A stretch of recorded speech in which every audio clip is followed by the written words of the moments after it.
Hi, எல்லாருக்கும் வணக்கங்க. இல்லைங்க, ஒருத்தவங்க கமாண்டு போட்டிருக்குறாங்க.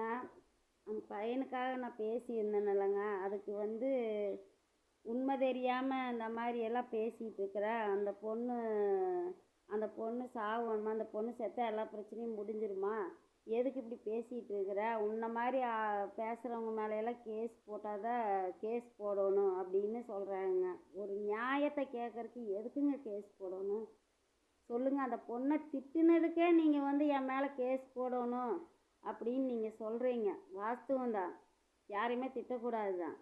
ஆனால் அந்த பையன் உயிரே போயிருக்குது. 2 பேரும் தான். இப்போ நீங்கள் சொல்கிறத வச்சு பார்த்தா அந்த பொண்ணு பயங்கரமாக லவ் பண்ணியிருக்குதுன்னு சொல்கிறீங்கல்ல.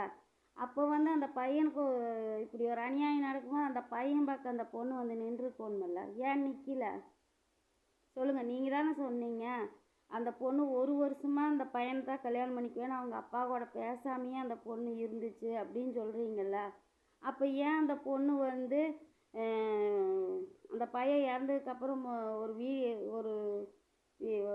வீடியோ ஒன்று போட்டிருந்தது. அதில் என்ன சொல்லுச்சு அந்த பிள்ளை?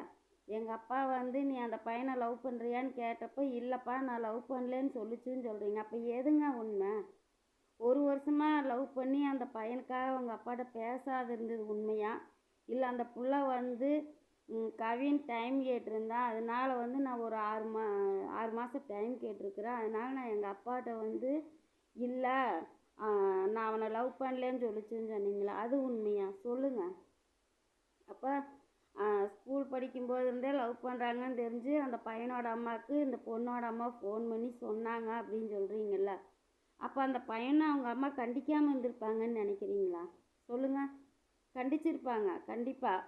ஆனால் இந்த பொண்ணையும் கண்டித்து வச்சுருந்தாங்கன்னா இப்போ 2 பேருமே நீ அவங்க கூட பேசக்கூடாதுன்னு சொல்லியிருந்தா அந்த பையன் கூட இந்த பொண்ணும் பேசலின்னா அந்த பையனும் பேசியிருக்க மாட்டா.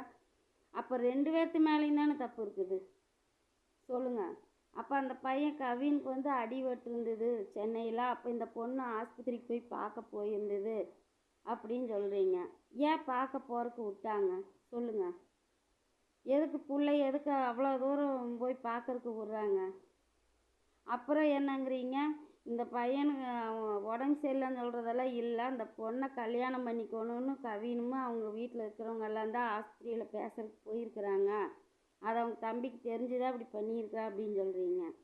அப்படி உங்களுக்கு பிடிக்கல, கல்யாணம் பண்ணுற விஷயமா பேச போகிறாங்கன்னா நீங்கள் அவங்க அப்பா அம்மா 2 பேரும் போலீஸ் தானே, அவங்க கேஸ் போட்டு அந்த பையனை உள்ளே வைக்கலாமே, அந்த பொண்ணையும் கண்டிச்சிருக்கலாமே. அதை விட்டுட்டு ஏங்க ஒரு உயிரை எடுக்கணும் சொல்லுங்கள். இதுக்கு பதில் சொல்லுங்கள்.